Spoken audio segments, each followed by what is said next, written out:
Hey, it's Antrese, and welcome to another episode of the Savvy Painter Podcast. This episode is sponsored by Trekell Art Supplies. Trekell offers sensibly priced art supplies conveniently shipped right to your door. At Trekell.com, you'll find their own line of handmade panels and brushes, plus oil and acrylic painting supplies. So I'm really excited about this episode. Once again, you provided the questions.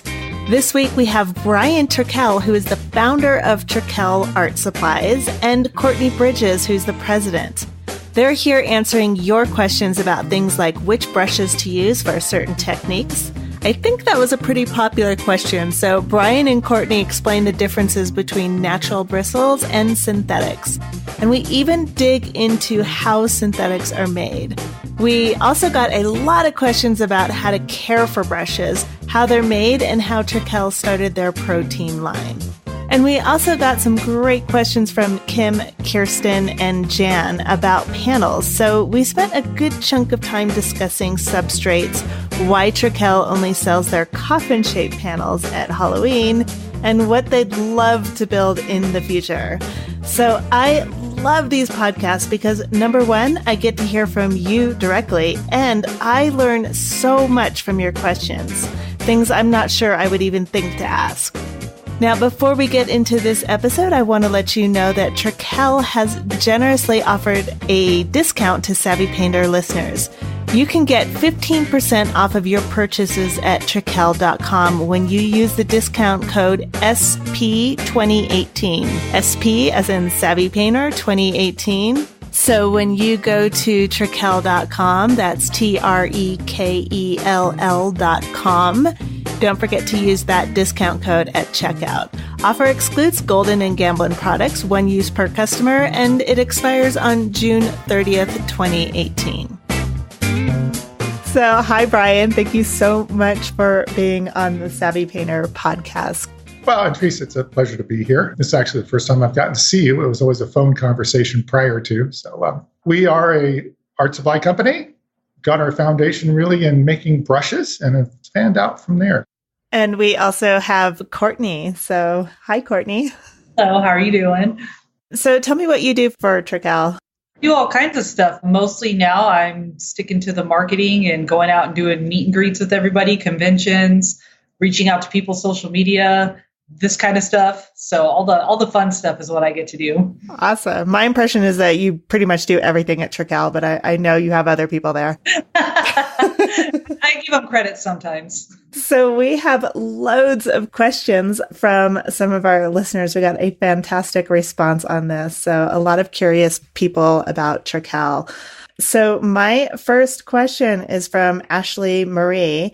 And Ashley is asking, why paintbrushes? What made you go into this business? Were you an artist looking for better brushes? I know I've tried so many different types, and yours is far superior to any I have ever used. I paint with acrylics, watercolors, gouache, and inks, and the control and fine point on the round and liner brushes are my absolute favorites.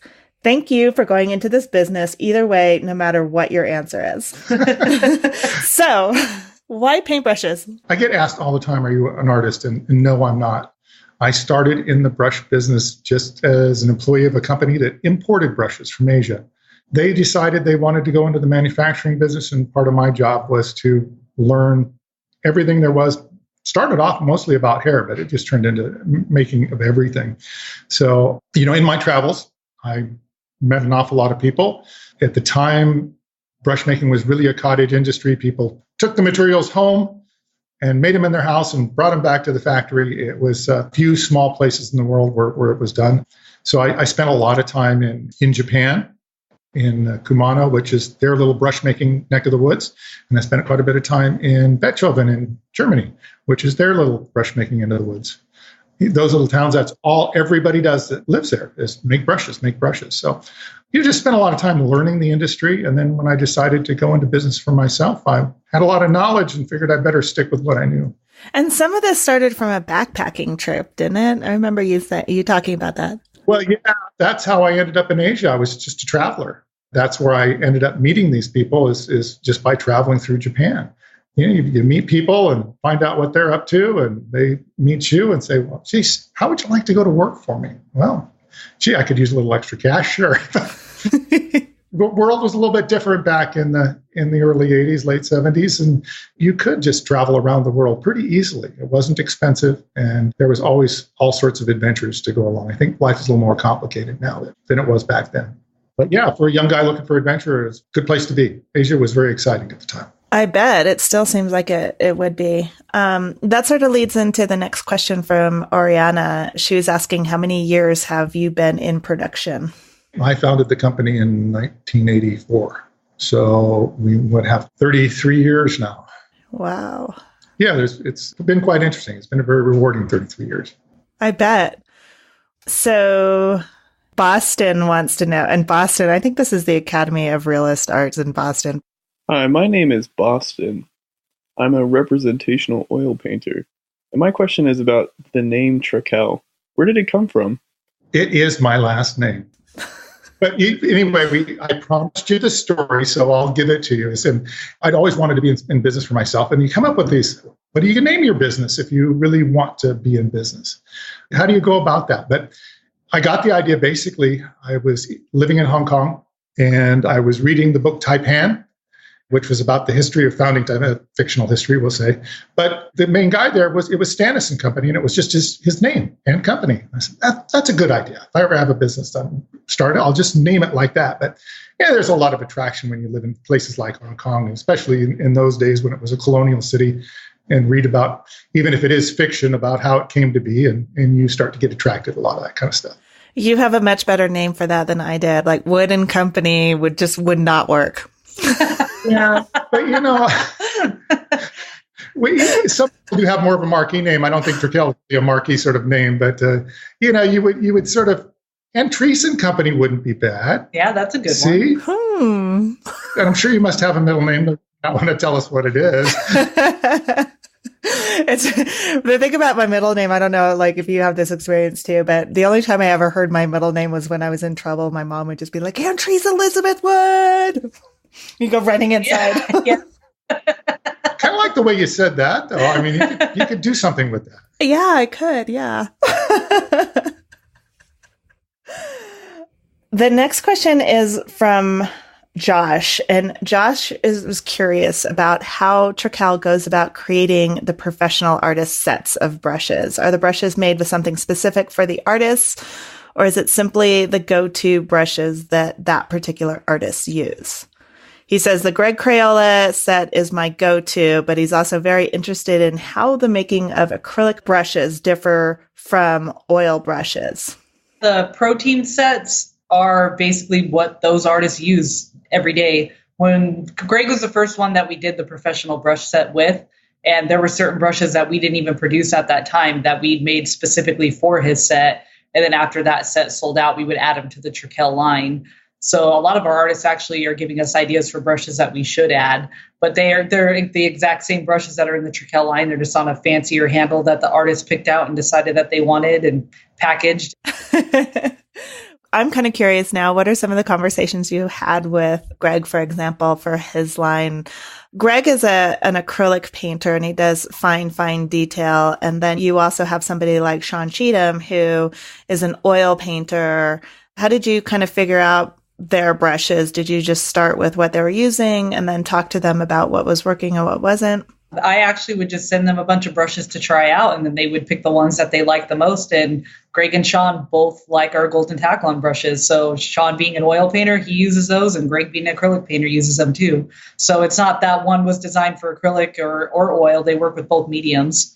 That is a great segue into the next question, which is for somebody who's just starting out. This is a question that seems to come up very often. How do you know what the difference is for watercolor versus oil brushes versus acrylic? And can you switch back and forth? Oh, there's really no set definition. It depends on what your technique is and what you're trying to accomplish. Oil brushes, more often than not, are going to be stiffer. Hog bristle is really nice and stiff, and because you're pushing a heavier paint around. Watercolor, it really just depends on how quick you want the brush to release the liquid. And that's why the natural hairs like Kolinsky are so popular, that they hold a nice point and they don't dump all the liquid immediately. But it's all really what your style and fashion is. You see watercolors that some artists make that it's all blurry and flows together, and you kind of love that. And I see watercolor paintings that I go, I can't believe you could do that with watercolor. It's so precise. So, they have to use different brushes, and they have to mix their paint maybe a little bit different. But yeah, you're going to have a stiffer brush for the most part if you're pushing a lot of heavy material around, or if you're using even a heavy body acrylic, you're going to need a little bit stiffer brush. If you're using a fluid acrylic, you might want something that isn't so heavy, so you can get in that fine detail. But if you're not a fine detail painter, then that doesn't make any difference either, does it? But no, there's no set standard. This is the questions from Susie Sullivan. She says that when she first started doing art, she went crazy buying supplies because she has no idea which brushes are for oil or watercolor. And her question is, how can I tell? How can I make that decision? So a lot of it has to do with the viscosity of whichever medium you're using and the load of the brush and how thick you're painting and how much you need to push versus... Yeah, you're going to have stiffer brushes for that. But for somebody that doesn't really know what they want, they're really going to have to just try it. You're going to sort of develop a feel, but I'm sure when you start off with art school, they kind of give you an idea that what you're going to start painting with and what you want. But if you're self-taught, which a lot of people out there are, it's just experimentation, and you develop something. And so maybe you could develop a way to watercolor paint with hog bristle. I don't know if anybody does that or not. Might be interesting to actually do that, and we'll give them some samples and say, create something with this and see what happens. Yeah, the hog bristles, I've never tried that either, but I don't imagine they would hold a lot of liquid. That seems like that would be the brush that would just kind of dump it out as soon as you... Well, actually, with hog bristle, if you're using water, it's going to swell up. It's going to absorb a lot of the liquid too. The bristles themselves. Yeah, the bristles themselves will. You might run into an issue that way, but you would always be able to create an interesting technique. Yeah. Okay, next question. Okay, I love this question. Hi, my name is Aaron Johnston. I'm an oil painter from Salem, Oregon. I've heard of artists dipping their brushes in various oils when not in use, everything from motor oil, mineral oil, poppy oil with a small amount of clove mixed in, and even hair conditioner. What are your thoughts on this practice? I always tell people to treat their brushes how they would treat their own hair. So would you dip your own hair in motor oil? Probably not. I wouldn't do that. Conditioner is fine. The only issue with that is when you go to rinse it out of your brush. If you're doing oil painting, then you need to let your brush dry so you don't get the water mixed in with the oil. I told Brian I don't think I was doing a very good job of marketing our brush care products since there were so many questions about how to take care of the brushes. But you definitely never want to let paint dry in it, because once acrylic dries in your brush, good luck trying to get that out. Oil is a little bit easier to get out, same with watercolor, but you definitely want to wash after every use. A lot of people want to leave their brushes sitting in, oil or water and let it sit overnight, and then that starts to get underneath the ferrule and it makes the brush head loose. And I know it's not fun to clean your brushes all the time, but we have soap specifically for oil brushes and soap for water-based media that we sell on our website that we make at our factory. And then we also have our brush restore that you put in afterwards, and it kind of brings the brush back to life. You shape it back to its natural. Like if you had a round brush, you're going to want to shape it back to that point, let it dry, and then you break it out before your next use, and it's like new again. So what is the difference between the cleaning? You said you have products for oil and watercolor. What is the difference between those two? The linseed oil soap has linseed oil in it to break the oil paints down better. So when you're washing them out, it'll break it down a lot more. And you wouldn't want to use an oil-based soap with acrylic. It just wouldn't work with it very well. Okay. This is a similar question, but Kathleen Newman, I know Kathleen. Hello, Kathleen. Kathleen Newman is asking, somewhere I read that it's possible to dip old splayed sable brushes into just boiled water, meaning like just barely at the boiling temperature, and it will reset them back to their point. I've tried this a few times and it's worked really well. Before I try this out on expensive brushes, is this a good idea or will it damage them further? So I guess that kind of underlying question is pretty hot water. What does that do to a brush? I wouldn't do that. Part of the whole natural hair dressing process is using heat to get things to straighten out. And when you put a Kolinsky brush in water, it's going to want to kind of splay out and do all sorts of things. After a brush is made, a natural hair brush like that, you're actually training the hairs to come to a point. And we'll use a starch material to do that. And quite often, you might starch it, let it dry, knock the starch out, starch it again. And you're actually trying to draw that in, you're training it. So it's really good when you do clean them to get them back to a point. You don't really want to wash them and then fluff them up and let them just dry all fanned out. You want to try and keep that point trained. Then when they're wet, they'll stay in that condition. But you really don't want them to dry. You'll even see hair sometimes it'll start to get even a little bit wavy if it dries all bushed out. So using the heat might not be the best thing to do. If it worked for her, great. But really, it's really putting on a little brush restorer conditioner type to it to keep that point there when the brush is not being used. So that is the sort of starch that you were talking about that pulls it back into its normal or its desired shape, let's say. Desired shape would be the better word, yeah. And when you do that, you can just directly go to paint. Does that affect any of the paint properties? Or Courtney mentioned that you would, if you use conditioner on your brush, a hair conditioner, that you would definitely need to rinse it out before you paint. Well, the starch itself, when you start to knock it out, you'll see a little dust coming out of it, just the starch material itself. So it really is good to clean it out, depending on what you're using to get all that out. You really don't want it in your paint, I don't think. So can you just like kind of wipe it? I'm doing this visually, which does not work for a podcast, but just wipe it out on your hand or kind of flick it out, or do you need to actually wash it? I would actually recommend washing it out. Okay. Especially if you're working with a water-based medium. And if you were working with an oil-based medium, you could probably rinse it out in whatever sort of brush cleaner or solvent you're using, so you don't have to let it dry. But you do really want to wash it out. So you can wash it out if it's oil-based with a solvent, if it's water-based, just with water. So just give it a good rinse before you actually use it. Okay. The next question comes from Ashlyn Bush. Ashlyn says, something I've wondered about several times is whether a specific type of wood is better suited to making brush handles and why use wood at all. When I first started out painting, I made the mistake of leaving my cheap brushes in water. I've done this so many times. The wood swelled up and the enamel coating on the outside split and started flaking off. So why is a potentially absorbent material, wood, preferred over something like metal or plastic? Cost. Probably more than anything. But you go back to the history of brush making. And one of the things I found when I was in Bechhofen is, these people have been 200 years doing it. And to make a brush, they basically used what was available to them. So they had wood for handles. A quill brush, they couldn't make metal ferrules back then. So that's where a quill brush came from. You used a quill off of a goose or whatever and used that for your ferrule, and you wired it all together. So some people like quill brushes still, and they look cool, but that's just the old style way of doing it. And you've got your natural hairs from all sorts of different animals. The synthetics weren't available back in the day. Wood works really well. It's light, it feels good. You put a lacquer finish on it, it has a nice feel to it. Plastic, with all the different shapes and sizes, you end up having to build molds that get very, very, very expensive. When you're making wood handles the way they're made in a sanding machine, it just requires a little plate to vary the size and the shape of the handle quite a bit. So it's still very effective for what we do. I don't see a lot of plastic handles out there. Plastic always seems to be cheap too.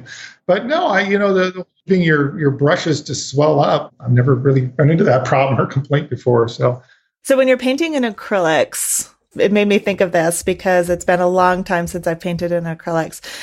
Artists have a tendency to leave their brushes sitting in the water because, like Courtney says, once acrylic dries in the brush, it's almost impossible to get out. Although I did find a way to get it out. It just sort of changes the brush a little bit, but it works.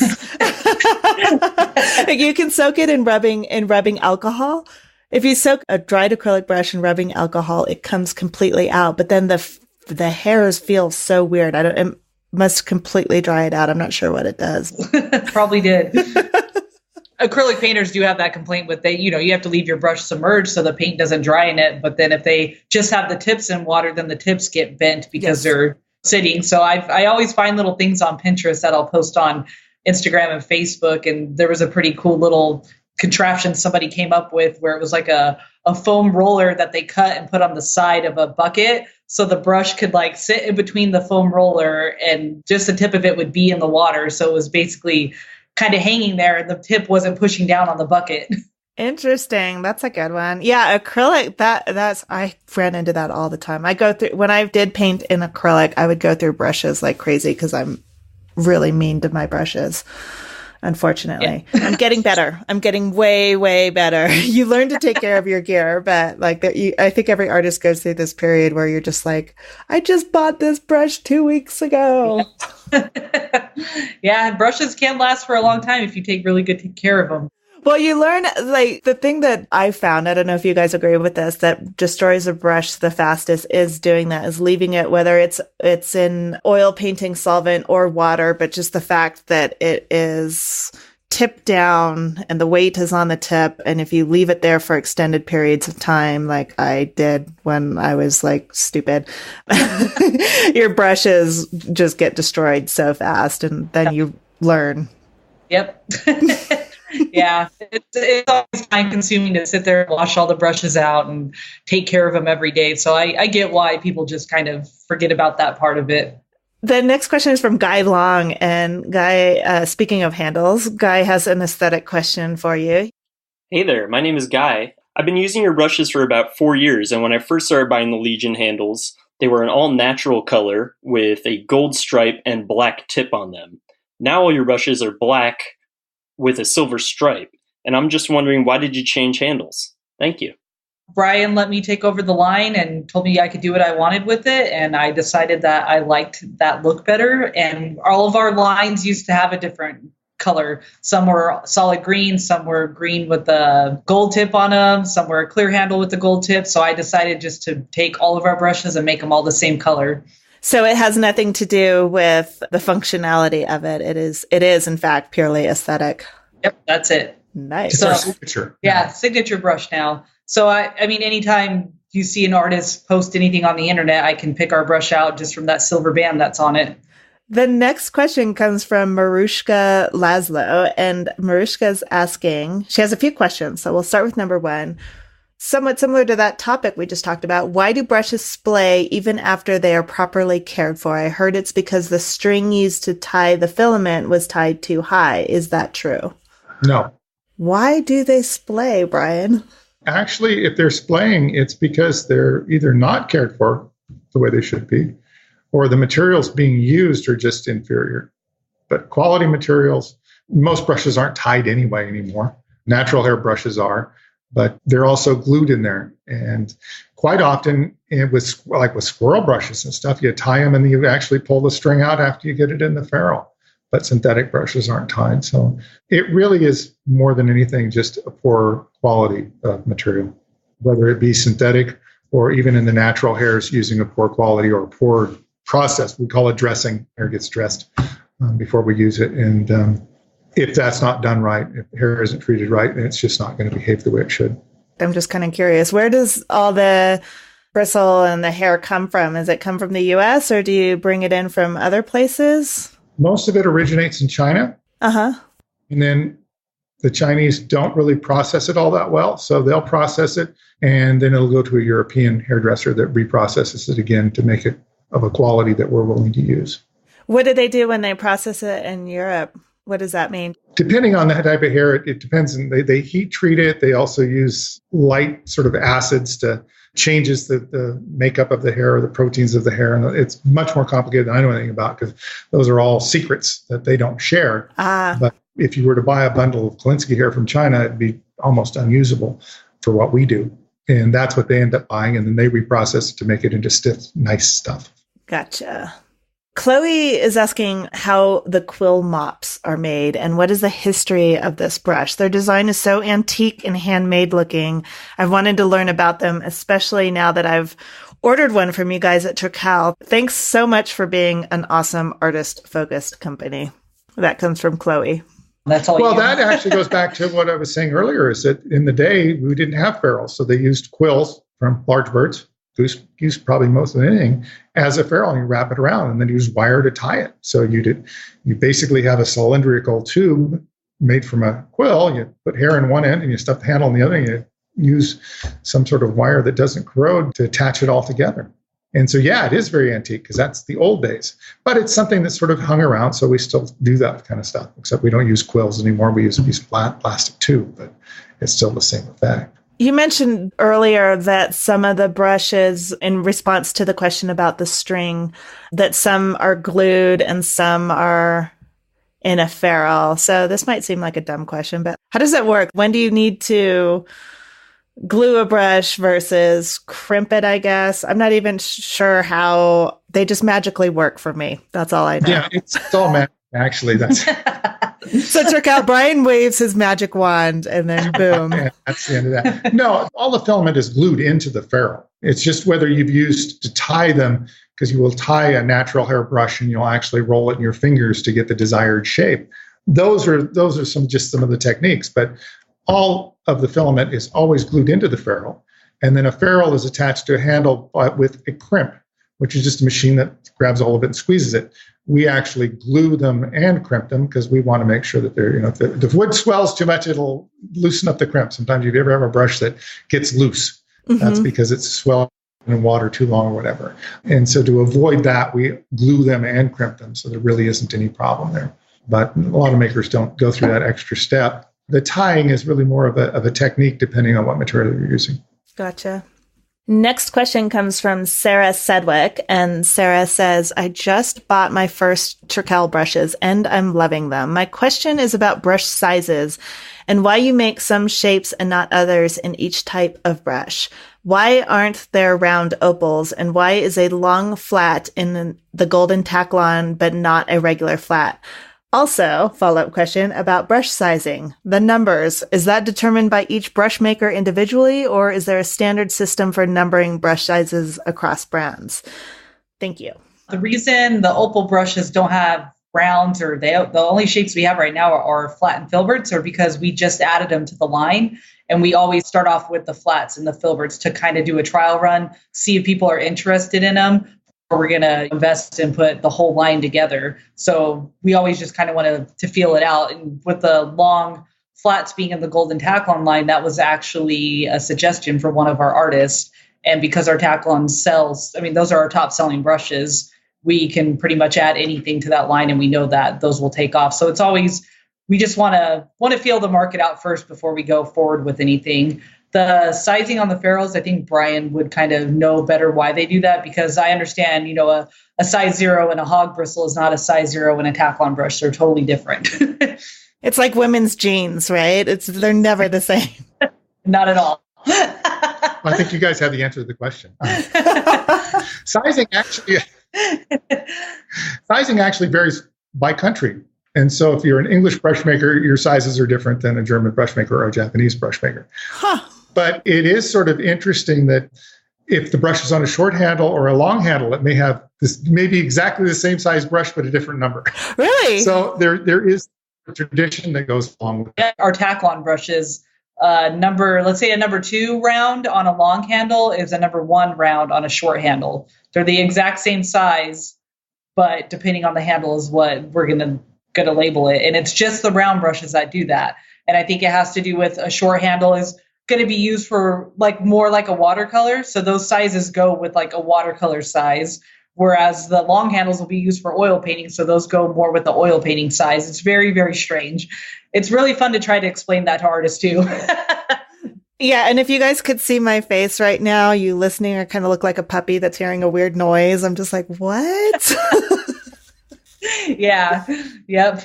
Well, it does make it difficult for the consumer, because if they've got a certain brand of brush and it's a number 12 and they go buy our number 12 and it turns out to be something different, they're going to be confused. But there is no real standard. Make one, Brian. The Trekell standard. Yeah. But we do have sizing charts on our website for that reason. Yeah. So you can see if you want to buy a 0, you'll know if it's close to what you're wanting or way off. If you're good with a ruler. Yes. And is it metric or is it We're still with inches. Can you believe that? Yeah. We don't have any metric on there. Nope. No. We're gonna be American to the end. There you go. I was so against the metric system until I moved to Argentina, and then I was like, oh my gosh, it's so easy. Why isn't everybody doing this? It's a mental exercise. We have to calculate how many sixteenths is in. Exactly. I know. It just makes us really good at fractions.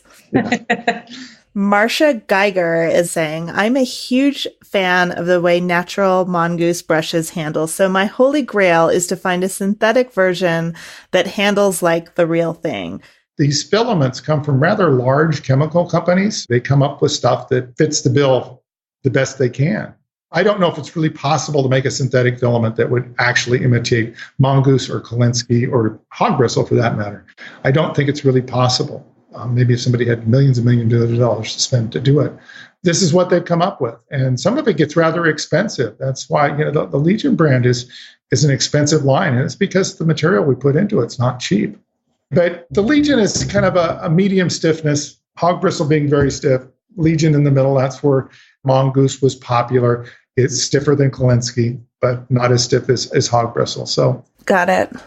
I'm just curious, when I was speaking to Gamblin and they were telling me that earth-colored pigments come from cement companies, and they're the ones that sort of determine some of that. So I'm so curious about these companies that make the synthetic filaments. Are these artist companies, or is this actually they're making this for something else and it just happens to work for artists? It's chemical companies, and it's a filament that, well, it's a tapered filament, and I don't know what else they use it in, but anybody that's making filaments, whether it be for carpet or curtains or whatever, it's that sort of business. Right. It wasn't an art brush company that went out and developed tapered filaments. Right, which is why it's probably that and the fact that it sounds like it's decades of R&D. It's a rather large market. I mean, there are a lot of paintbrushes are made, be it artist brushes or paint your house brushes that are all using synthetic filaments of some way, shape, or form. So that there is it is a huge market for these people, but it's not something that they can spend that much time trying to invent something that's just perfect. And I don't know if you really trying to match something natural hair is not going to probably ever happen. We get close, and natural hair is slowly disappearing. The availability gets more and more difficult, which raises the price higher and higher. And so 50 years from now, will people have any natural hair brushes? That's a good question. Probably not. It'll all be synthetic. So we better just get used to it. But, the better part of our line is synthetic. And, some of the synthetic squirrels and stuff like that actually are quite neat, I think. Next question comes from Colleen White. And Colleen's wondering, she says, is it true that I should not use brushes interchangeably between acrylics and oils? So let's say you're using Taklon, for example, and you're using acrylics and oils. Should you have your Taklons set aside for oils and then your Taklons set aside for acrylics? That's a really good question. I don't know if I have the right answer for it. I feel like if you clean your brushes well enough in between uses, you could do that, but that would be a lot of work. I would keep them separated just because of the oils from the oil paint. You wouldn't want that mixing in with your acrylics and vice versa. So, I mean, if you're really good about cleaning your brushes, then maybe. Fair enough. Annette is asking, how can I get my paintings to be smooth without paint strokes and canvas texture? I'm interested more in color and imagery than physical paint application. What materials and implements would I use for this? So no texture. She would first, for canvas, she would have to make sure that she's using something that doesn't have much texture on it. So canvas always seems to have a tooth to it. So she might want to switch over to something that's gessoed so she can sand it down as smooth as she wants. For brushes, she would want to use, I don't know if she's asking about our brushes, but our Spectrum line doesn't have any texture in the filament. Those are the smoothest brushes that you can get for us. And so it also depends on her technique, how she's applying the paint. There's a lot of people that use our Taklon brushes. Tony Sear and I, our Pro Team artist, he uses our Taklon brushes and you don't see any texture in his paintings at all. Mm-hmm. And I think it's going to have a lot to do with the consistency of your paint and what mediums you mix with that too. So it's sort of like a 3-part answer. It has to do with what you're painting on, what you're painting with, and then the brushes that you're using. Yeah. You could paint on that traditional gesso. That gets awfully fine and smooth. Oh, yeah. But there's a lot of work in preparing panels for that. So. Yeah, and I've often found that just personally, when I want a smoother type of painting and I'm painting on canvas, then a lot of times I will I'll apply another layer or two of gesso over the canvas. And I'm doing that with a palette knife or something like that allows me to push the gesso into the grooves of the canvas. And then I'm sanding just very lightly in between. So that's just one way to prepare a surface, or, even better or simpler than that would just be to use a gessoed panel without canvas, because then you would not have much of a tooth to it. Yeah. And we sell those too. We have questions about panels coming up too. Strangely enough. It's amazing. I mean, we got so many questions for this. I know there's going to be many, many that we don't get to. We could turn this into a regular program and chat with the brush maker. And yeah. I hope you're enjoying this Q&A with Brian Trekell and Courtney Bridges. Like Brian said, Trekell has been obsessed with the art of brush making for over 30 years. And now they're applying that same obsession to professional grade panels and floating frames. And they make everything right here in California at their Hesperia factory. Greg Crayola Simpkins is one of Trekell's Pro Team artists, and a while back I asked him to share the story of how his dad developed the panels Trekell now makes in their factory. And I thought this would be a good place to hear Greg's voice about how exactly that happened. My dad was making my panels since I was like 18 and went through all the ups and downs of what materials we should be using. And my dad had a really good sense on what to do with those things. He was an engineer by career, but he was a carpenter for fun as a hobby at home. He always made stuff. And, when Trekell we started talking to them about it, they're like, oh, maybe your dad will show us how he makes it. And they sat down and he took them to his workshop, into his garage. He took Ian over there and he just showed him what he did. And Ian took and enhanced on what my dad does, or what my dad used to do. He doesn't make them anymore. He's gotten a little bit older. But Ian stepped up what my dad was doing even and made some really beautiful panels. And my dad's all excited to see what they've done. And I just thought to throw my dad a bone, just to throw his name on the back of every panel. Like he used to put a branding mark on all my panels he made. So it said handcrafted by G.H. Simpkins, which is him. Everybody sees that and thinks it's me. I'm like, no, that's my dad. That's my dad's initial, George Henry Simpkins. And so at Trekell, they put the little stamp for my dad on there just out of respect for him and just sitting down with them. So it was like a little thing I wanted them to honor my dad with. And before we get back to Brian and Courtney, I just want to let you know that they have generously offered to you, Savvy Painter listeners, 15% off of your purchases at Trekell.com when you use the discount code SP2018 at checkout. So go to Trekell.com, that's Trekell.com, to take advantage of their offer. The discount code, again, is SP2018. Offer excludes Golden and Gamblin products, 1 use per customer, and it expires on June 30th, 2018. Now let's get back to Brian and Courtney. Okay, let me get to the next question. Similar about technique. Any recommendations on how to soften edges with wet on wet alla prima painting with oils? The paint surfaces can get fairly thick when I work this way.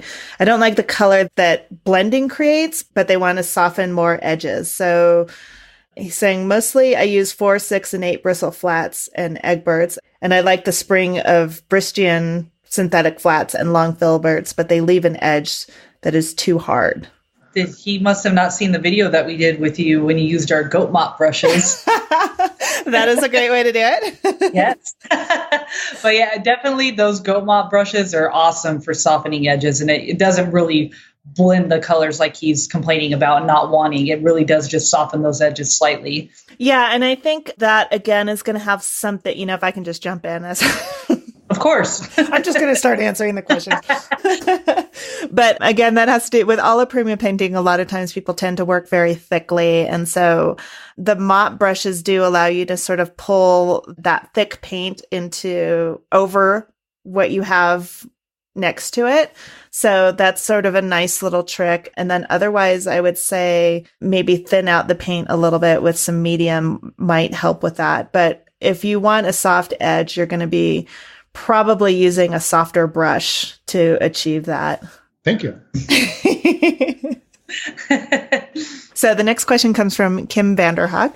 And Kim says, I recently started using Trekell's gesso primed Baltic birch panels, and she really likes the painting service. Her question is, do I need to seal the wood on the backside of the panel to prevent possible cracking? Is that something I should be concerned about when wood is the substrate? Our panels are already sealed all the way around, so she shouldn't have to. Yeah, if they're gesso. If you buy just a raw panel, it's not sealed. But yeah, you want to seal the back side, but if you've already got it from us, it's sealed with the GAC 100? Yes.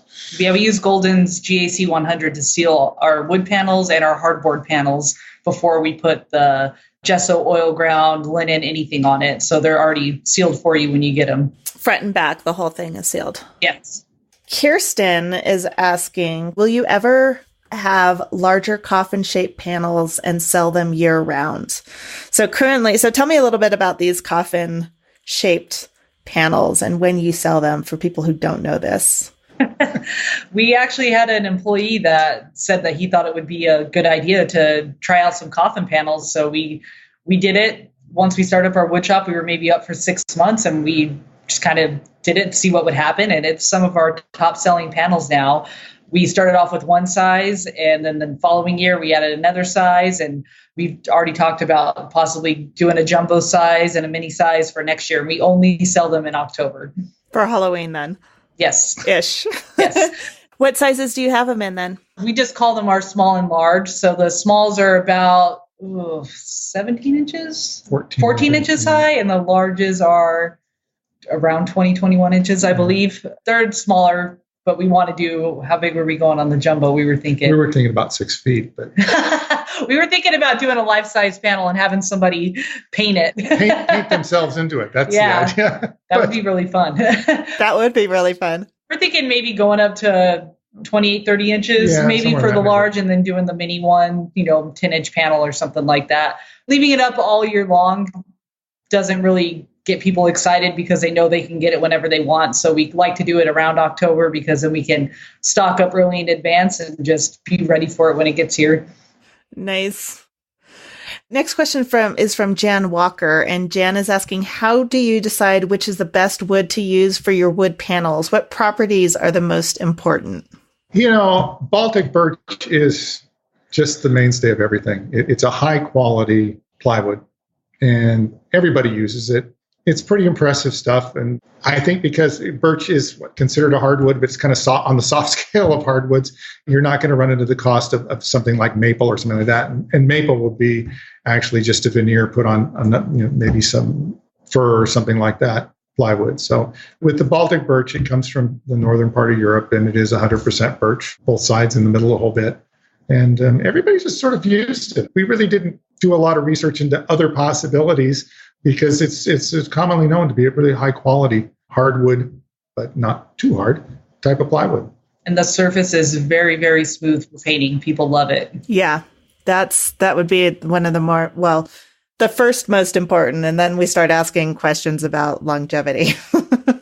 I think that seems to be the typical artist thing. First is like, how does it feel for me when I paint it? And then the next is, what are the archival issues with this? Yes. So you guys make birch panels, and you have gessoed panels, you also have canvas panels, and you also have aluminum panels. Is that correct? Can you kind of run through the line of your panels just so we get like an overview of it?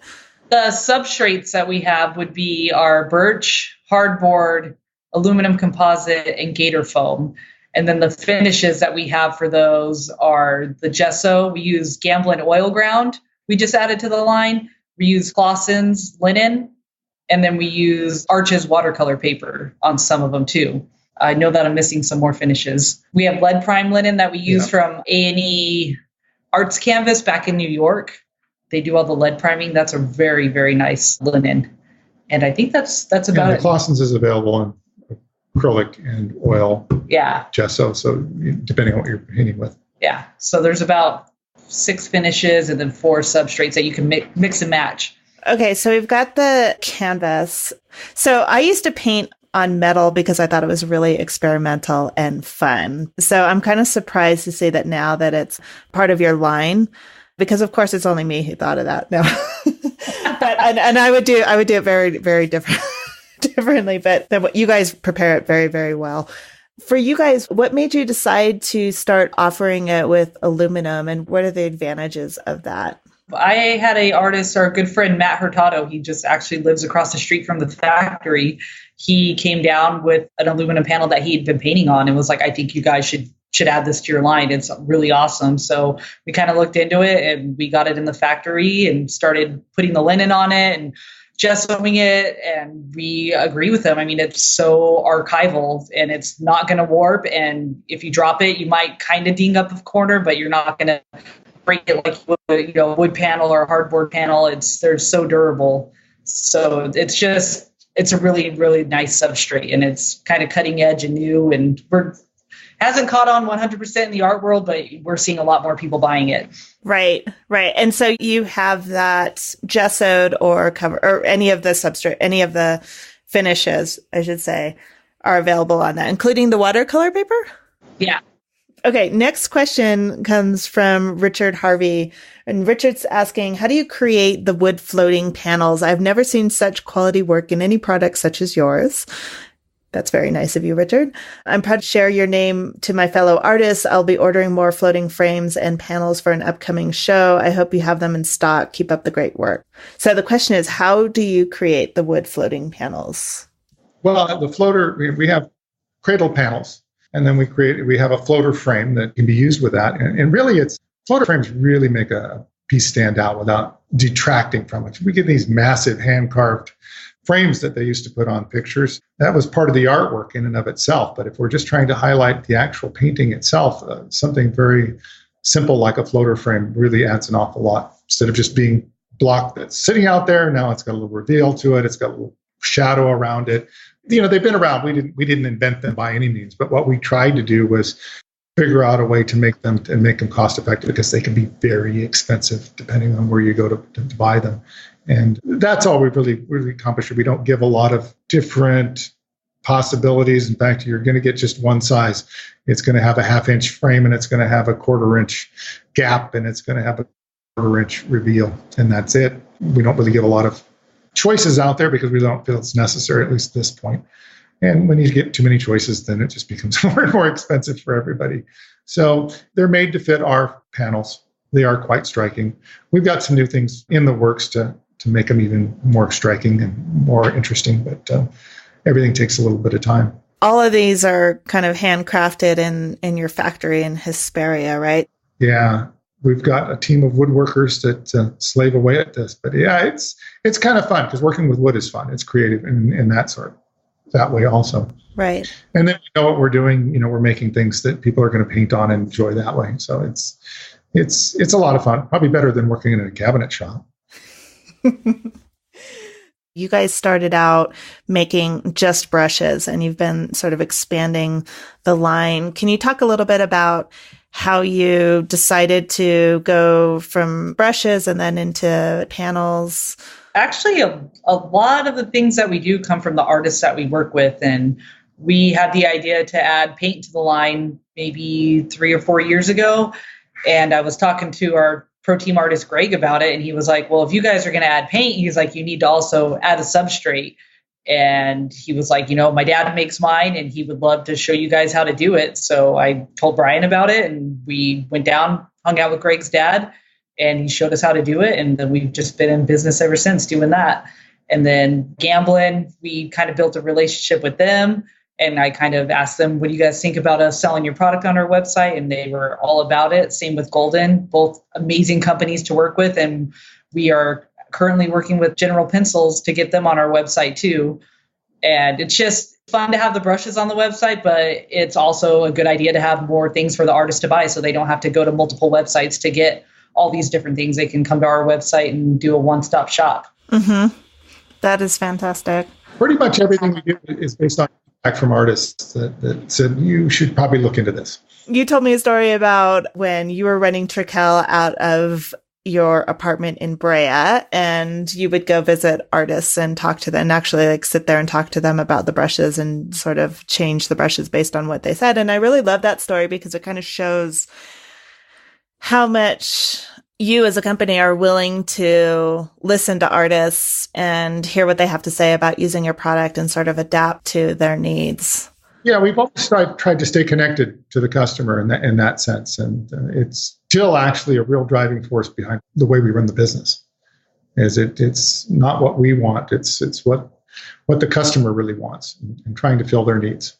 This question comes from Donald, and Donald is asking, one of the elusive qualities distinguishing a good brush from a poor one is spring.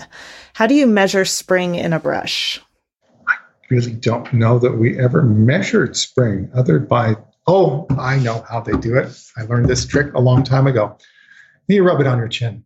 You rub it on that's how you determine the spring. You rub it on the chin. You get natural Kolinsky hair. And as I learned this from a guy that was a hairdresser back in the day in Grumbacher and Hell's Kitchen in New York and all that. And they're all, what was his name? Can't remember it right now. But if I do, I should tell you because it's always great to drop names like that. But yeah, I'd always test hair by the feel, and he'd do it on his chin for Kolinsky hair. And that's because you want that snap. And so you kind of feel that it's too soft. Of course, obviously with squirrel, there is no snap, but with Kolinsky and that sort of thing, it is. Now with synthetics, it's just a different diameter. A bigger diameter is going to be stiffer. And if you want something in between, then we actually blend different diameters of synthetics to create a certain amount of spring. But with natural hair, that was the trick. He'd rub it on his chin. That's really funny. I used to do it. I've forgotten about that, but I used to do it on my cheek. Yeah. And I'd always kind of look around. I'd be in a store and I would just kind of look around first to make sure. What are you doing with that brush? Put that back. It's not a makeup brush, but I would always, and then I would flick them before I buy them because it seemed like sometimes, especially when I was in art school and I was buying the cheapest brush possible, but if you flicked them, they're always delivered to the store with perfectly shaped. And if you flick them and all of a sudden they splay, then I'm like, yeah, that's probably too cheap, which would happen. And then you put the sleeve on and all the hair goes down over the ferrule. And it's right. Exactly. Yeah. They put the sleeves on and then it's kind of like this. Yeah. Broken out. This comes from Dennis Hayes. He says, I know nothing about the history of making brushes, but I have to believe that from the first brush ever made, that animal hair has been the main component for the bristles. I live on a farm with a donkey and several long-haired Great Pyrenees guard dogs. I have fantasized about making my own brushes from the hair from these creatures. The donkey brush would be stiff. The brush from the dogs would be a luxurious mop.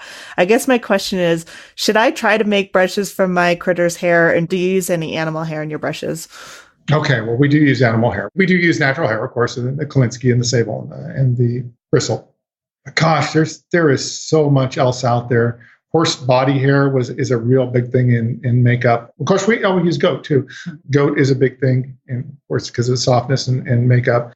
And they use squirrels. Ox ear hair, that's always an interesting one, which sometimes is referred to as sabeline.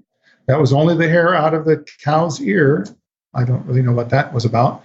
You don't see that around anymore. I think it's just because it's synthetics that replace so much. Mm-hmm. What else? There was always referred to as camel hair. There was no camel hair in it. It was kind of a blend of different things.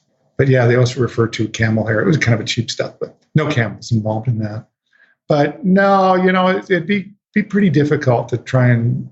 Because of the treatment that you described earlier, or... You got to get it all going in the same direction. So hair, dressing it all out would be difficult. So no, I probably wouldn't recommend. If you wanted just to hang around and as a little souvenir, but it probably wouldn't be a very good brush to use.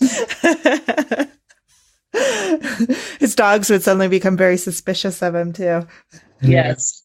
Elaine Stretz is asking, what's the most versatile kind of brush if I wanted something that could withstand oil, acrylic, and watercolor?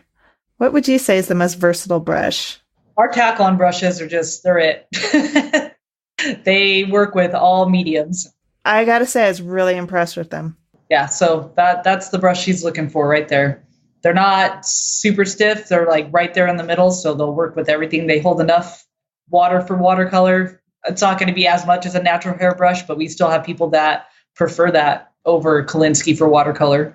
And would that make this next question from Jackie a lot easier to answer? Which brush line is the most popular? Yep, that was it. Golden Taklon. How many hairs are in your brushes?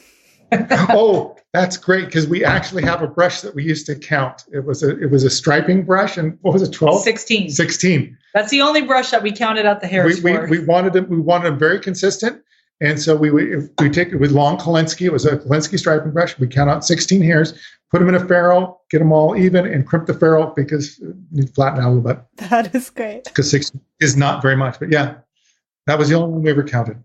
Yeah. Everything else is done by feel, and I'm sure there's quite a bit of difference if you were to actually start to count the hairs. But gosh, you think about a brush, boy, even counting the hairs would be a nightmare. But there's got to be a lot of hairs in a brush. There's got to be, yeah. We still do that. Yeah, we do. We still have people counting them.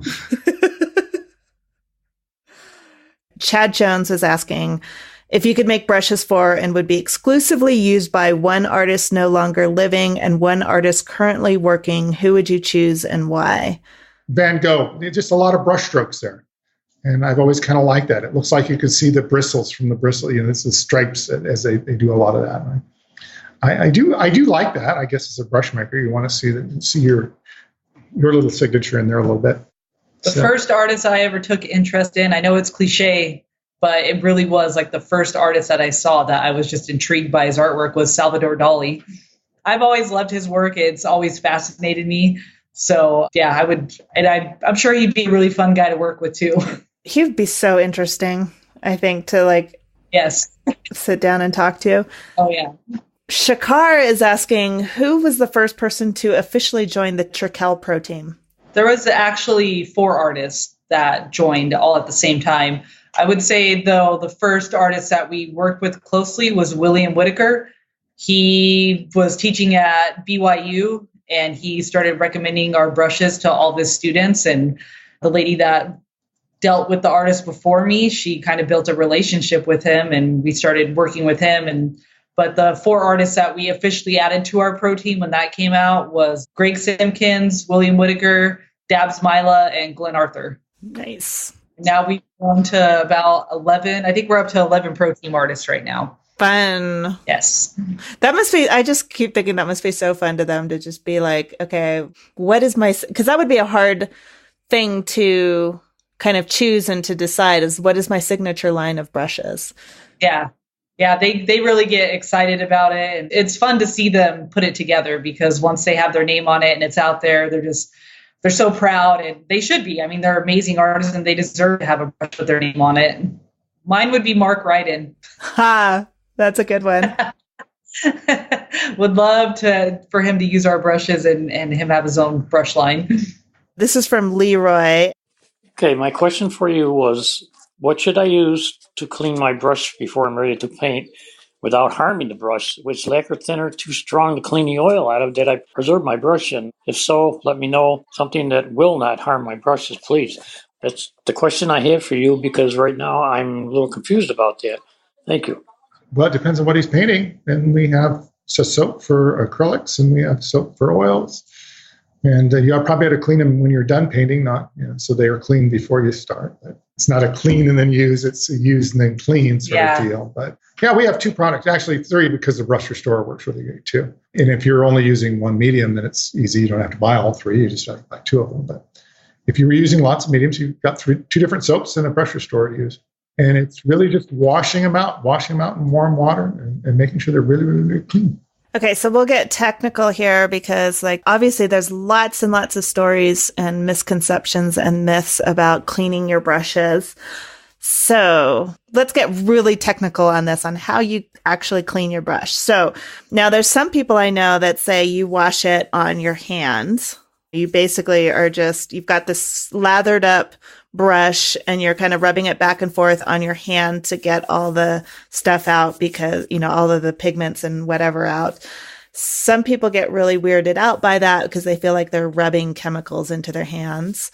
Then there are brush cleaners and millions of variations of this. So when I was in school and had no money, I would literally take a tuna fish can and poke holes in it and then put that kind of face down so that the top side didn't have the punched through part. It was all nice and smooth. And I would just rub my paints back and forth on that. And then there's lots of brush cleaners that have that sort of, like, it's a piece of metal that has basically holes poked through it. And most of the time, those holes are actually a little bit rounded. And then you have what I think is the worst, which is effectively like a wire cage down at the bottom almost. So it like, and that I've like in my personal experience, that destroyed my brushes almost as much as just leaving them in turpentine or something really toxic. Yeah. I mean, using your hands is the best way to get it out. I mean, you could always put gloves on if you don't want the pigment to get on your skin, but that is a good way to work it out. I mean, if you get our soap, it's in a big enough tin that you could just put the brush in there and rub it all over the soap that way and then run it under the water and go back into the soap and do it again. But you got to work all that pigment out. We have a video, it's kind of old now, but where William Whitaker shows how he cleans his brushes. And after he gets most of the pigment out of the brush, he does this maneuver where he holds the ferrule at the top of the brush and at the top of the ferrule, and then he holds the bristles, and he does this maneuver where he moves the ferrule around and it brings all the paint out of the ferrule as well. I've never seen that move. Yeah, it's a good one. And you can see when you're doing it, when you're moving that brush around, you're holding the hair, but you're just moving the very, very top of that ferrule around, and you can see the paint just coming out. So that helps from the paint getting dried down into your ferrule, and that also causes brushes to splay after a while too. Yes, that's probably my leading cause of, okay, this brush is dust, I need to toss it or just use it for like pounding things and be really mean to it. But yeah, like that's getting it out of the, like when it sinks down into the ferrule over time, that seems to happen to me inevitably, even when I am good and clean my brushes. Yeah. And no, I don't think rinsing is going to get that out of there. So that maneuver that he shows in the video really does help a lot, and that will make your brushes last a lot longer. Okay. So we'll put that video, I'll get a link to that video and we'll link to it in the show notes. Okay. Sort of on that note, Isabel was asking about how to use the brush restore. The jar has instructions, but I want to know that I'm doing it right. So do you have a video demo for that also? Well, yeah, that's in that same video that I was just telling you about with William Whitaker. It shows him washing out his brushes and then putting the restorer in it. So, I mean, basically you just, after you wash your brush out, you dip the head of the brush into the restorer and kind of work it into the bristles, get it all throughout the whole brush, and then you're going to reshape it. So if it's a round brush, you're going to want to reshape it to that nice point and then let it dry in there. Flat brush, flatten your brush out and do that. This one's from Jennifer, and she says that I just started using water mixable oil paints, and I was wondering what brushes would be best for me to use. I've been painting with acrylics for 8 years, and I have just recently used a decent brush, and it made all the difference. I don't want to waste time on mediocre brushes anymore. Is that about quality of brushes, or is that about... I think she's talking about quality of brushes, but because she's switching mediums to the water mixable oil, she's kind of wondering what brush she should use for that. Yeah. And I think the answer is Taklon. The Taklon brushes. I think probably the water mixable oil paints are going to be a little bit stiffer than the acrylics, I would assume, depending obviously on how you mix it and what, like how thick, if you're using thickeners in the acrylics. But I would also think maybe you might want to try something stiffer, a bristle brush. So if you're used to painting kind of like a medium viscosity with the acrylics and you tend to mix your oil paints to that same sort of viscosity, then I think that Taklon brush would be perfect. But if you're going really straight out of the tube thick, then I would say play with the bristles, the hog bristles. Just to see the difference in it. Maybe just get one or two and see if you like that thickness of it.